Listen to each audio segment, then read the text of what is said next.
Namaskar, welcome to White Angle with Ashok Vyas. Today, as I connect with you, it is a pleasure and special privilege of my work to get the opportunity of interacting with people who have seen life up and close and are willing to contribute from their side with their insight, their dedication. And one such individual who is also in the race for District 24 City Council as a Democratic candidate who came to America while he was 16, but what has happened, how his experiences have taught him to connect and serve. There are so many aspects to his personality, including his entrepreneurship as well as community work. But today, as he is getting ready in the wings to face the important date of 2nd February, Dilip Nath is with me. Namaste. Namaste. Welcome. Thank you for having me here this evening. So, as I greet you, let me begin right away from the key question today. Coming to America, finding a comfortable job or establishing a business and realizing your dream, that is one aspect. But there is another parallel track to your story where you felt that you should be active with the community, and now this candidacy for city council. What leads you to take this decision? Well, very simple. I came here at the tender age of 16. I migrated from Bangladesh to America. My parents sold almost everything they had to finance my trip to JFK. And from a very short trip on a Banwick Expressway led me to where I live in Queens. And ever since I have been living in the same district, District 24. I raised two of my boys, bought house, got involved in the community, in the civic, became a PTA president and elected into Community Education Council, got appointed in the community board, and also got elected in judicial delegate back in 2001. So I am very intimately involved with the community from day one. My really journey began with, when while I was in college, I joined a movement during that time with NYPIR, New York Public Interest Research Group, to save the Pell and TAP grant. Without a Pell and TAP grant, I would not be able to get the education that I got today. So that was very important. That's when I began to learn the American process, democratic process, and getting involved to understand the political process. And I have been working all along with the community, whether it is, civic right, whether it is immigrant right. Back in 2003, I marched with the American AFL-CIO nationally for the immigrant worker freedom right. At that time, I was a national delegate for Local 2190. I'm heavy in the union movement. So I've been into the healthcare, I've been into the education, I've been into the community. So this is not really nothing new for me. So this is a natural progress of your involvement and engagement with the community. And I also recollect having seen you in front of the Hindu Temple of North America with John Liu and other members, and the organization NAVA, I think, organized something to increase awareness. What is NAVA, and how your community outreach with NAVA has connected with you many organizations? So back in 2005, I ran for this same seat. After the election, I realized that our community is not aware of many of the elections that take place, especially the primary and special and local election by and large. And it really working very well for the others because they don't want us to get involved, right? And what I began in 2007, forming an organization called New American Voters Association. The purpose is very simple, to educate and register new voter and get them out to the local election. And we have been very, very successful. And today you see so many South Asians are running for an office. And I'm profoundly proud of that because the work that we have been doing in the community, getting them engaged and getting them out to vote. Yeah, time to interrupt, sorry. So NAVA, I like the name, New American Voters Association. That's very cute name and it's very apt and it is very, very important.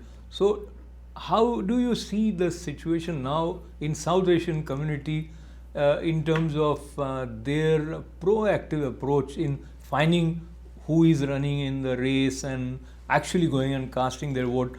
Or people still think that others will take care of it and I just have to do my job? Well, the idea of election is not just about South Asian, and I'm not running as only a South Asian race. The idea is how do you build a bridge with the broader community, right?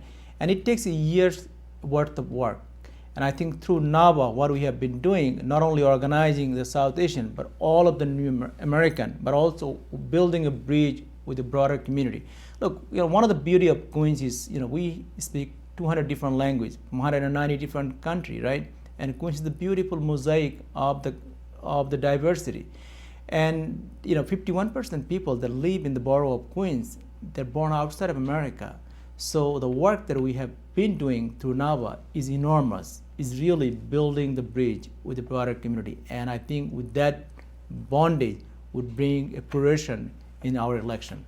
So talking about the bridge, and I have seen you rubbing shoulders with, I would say, who and who of American Queens politics especially, and some of them have endorsed you also. Talk to me about what did you learn from these leaders who have represented us, especially in Queens or Long Island area, and one or two anecdotes in terms of people like John Lew or Tom Suozzi, and they are like synonymous with the political, and they have been very, very closely associated with many members of Indian American community, South Asian community. So share your interaction, relationship, and what did you learn from them, and mention others who have endorsed you. So you mentioned John Lew, Senator John Lew is a very good friend, and Congressman Tom Suozzi, whom became a very good friend over the years, and really the work that we have been doing, bringing the right resource for our community and working with all of these legislators, whether it's the city, state, or at the federal, it really help our community. And the work that we have been doing, and myself with my organization, I think they recognize that is important that we have a South Asian representation at the City Hall, and that is exactly the reason John, Deputy Speaker Kathy Nolan, Congressman Tom Suozzi, and Senator Roxanne Prasad, and former Councilman Elizabeth Crowley, they all endorsed my candidacy because they understand and they realize that how serious and important this election is, and who can bring the real leadership to represent the people in 24th district. Okay, so let's go to your district 24, and the gentleman who represented us in that district, Rory Lansman, now he is moving, or rather has moved to work with governor, and that's how the seat is there. And on your website you have given a tribute to his contribution. Talk to me about where you feel he succeeded in identifying the issues of the community and doing his role in the appropriate manner. Exactly. So, Rory is somebody I pay great respect to him. He and I actually a good friend for a long time. And Rory has always engaged in the community. He was heavy in the community board and in the civic. So, his work really, later on he became an assemblyman and councilman.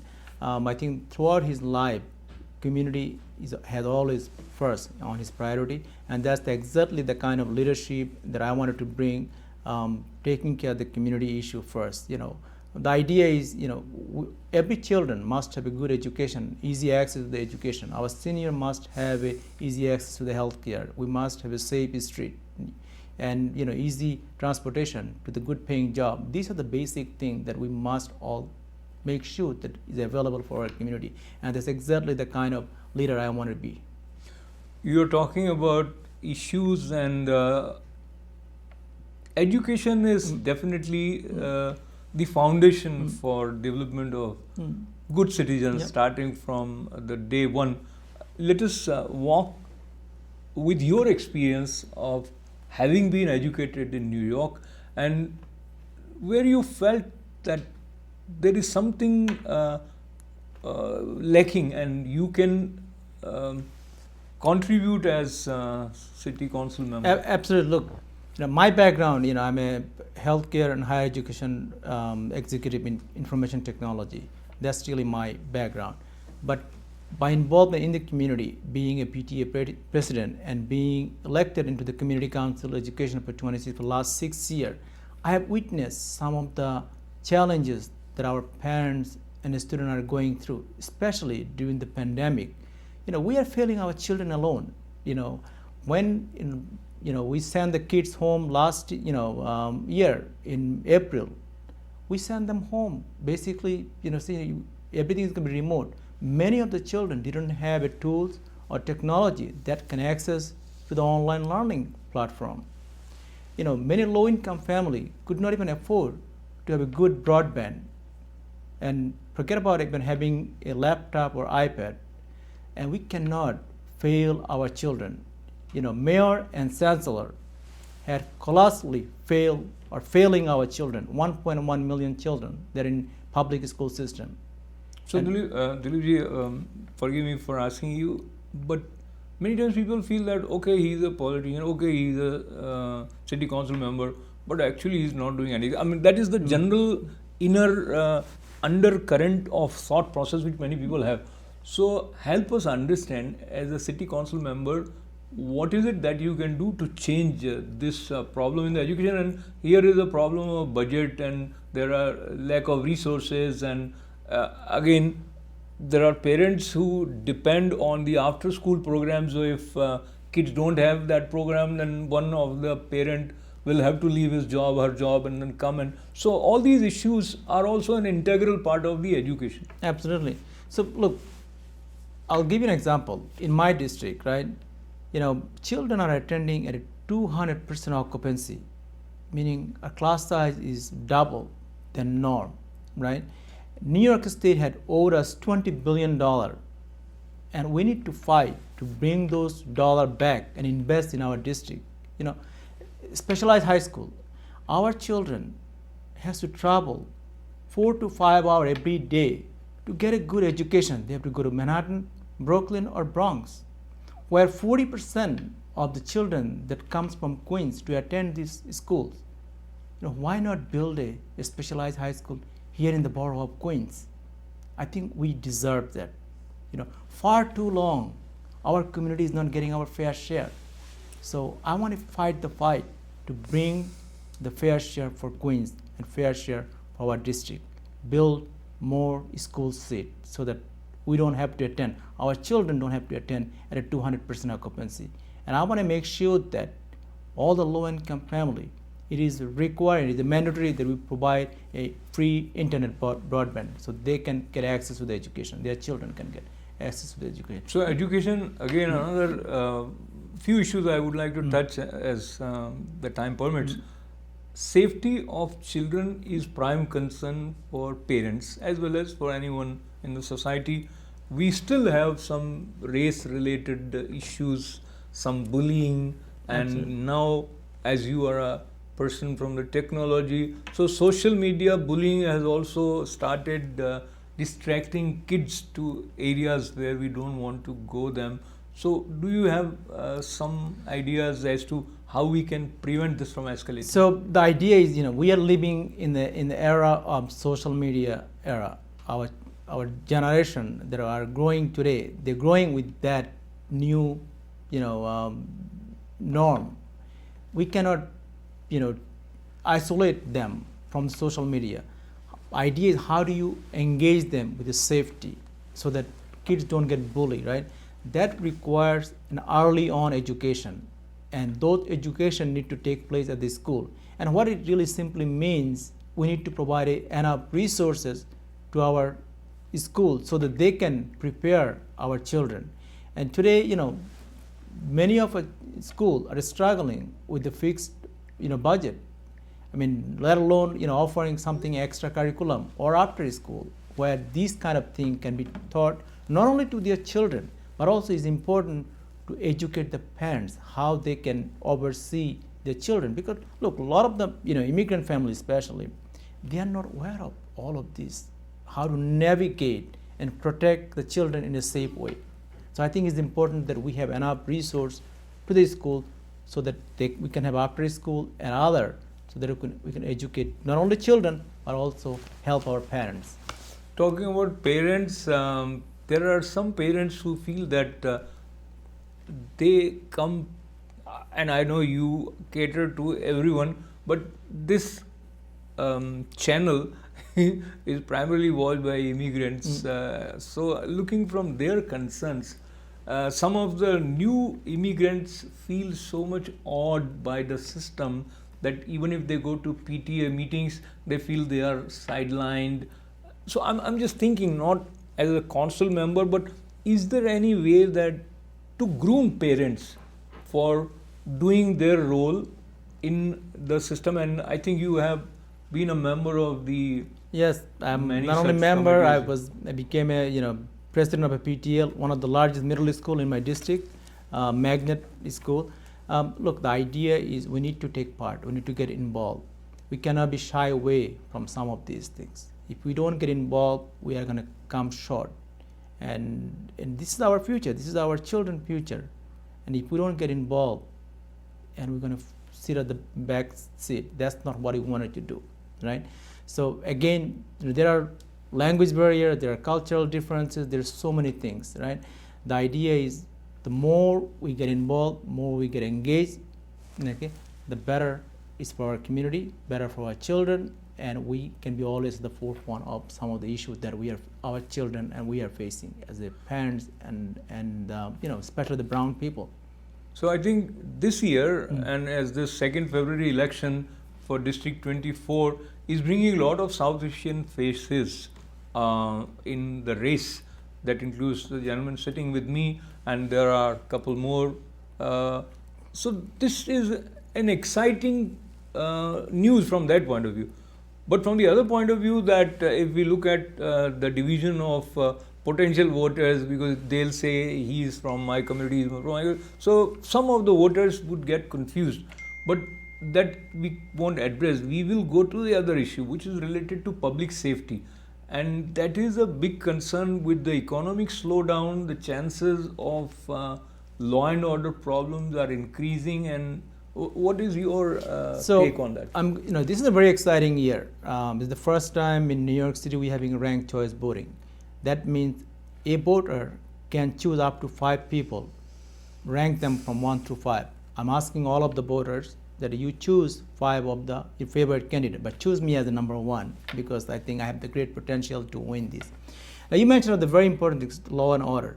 Now, some of my opponents are running in this race. They're opposing defunding police.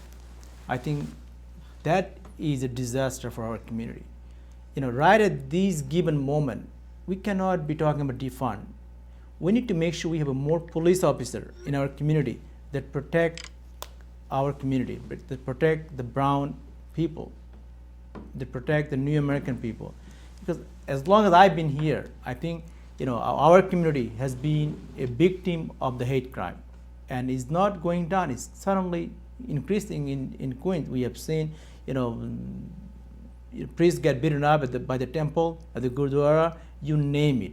So the idea is there a problem with the police department? Yes, there is a systemic racism that's happening. But the idea is you don't solve that by defunding it. You transform it. How do you transform it? Look, today we spend nearly $400 million in police department on overtime, and some of these are attributed to, if you get a summon, police has to go to the court, depend why they wrote you the summon, and you spend hours at the court and traveling. Why? We can change that. During the COVID, all of this hearing took place during the Zoom and other. So the idea is use more technology and innovation so that we can save $400 million there and reinvest them into getting more police officers and also educate so we can de-escalate some of the violence that are taking place today. So this leads me to think about national politics. And as we are talking, we are recording it just 2 days before the inauguration for the new President Biden takes place. what we have seen, scenes from Capitol Hill. Uh, we won't get into the detail of that, but talk to me about the relationship of the national politics with the race here for the city council. Do you see there are some overlapping issues which voters will have on their mind when they go to pick who to lead them as Well, council city member? council, I mean, every election, first of all, is a local, right? I think city council election is very much involved with the local school, safety, security, and other resources that are surrounding in the community. Yeah, does it have an effect in the national? Yes, certainly it does. Look, we all have, our rights to belong or choose to a party, but February 2nd is a non-partisan election. It's a special election. That means Democrat, Republican, Independent, doesn't matter who you are, you can choose your candidate. So, I'm asking through you tonight that all the voters choose a candidate who can bring the result for our people. And this is really our moment where we can actually elect a South Asian to represent us at the City Hall.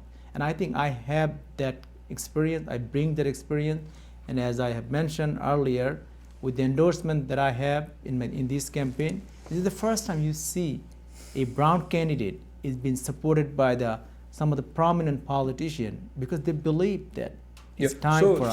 Sorry to interrupt, just few minutes, and I'm not getting into comparison of other candidates because that would increase the scope of our conversation. Yeah.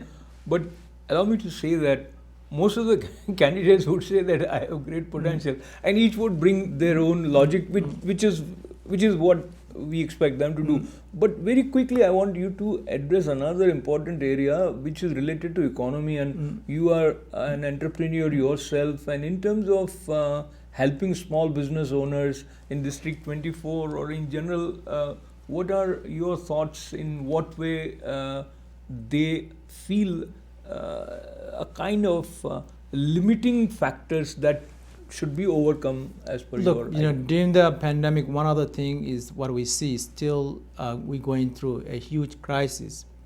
Our small business owner, as I travel to the district, as I travel to the borough, every day I see a business is shutting their light. Okay, we cannot continue this trend. We need to change that. Okay, small business are the backbone of our economy. They are the middle class of our society. We need to help them. We need to reinvest in them.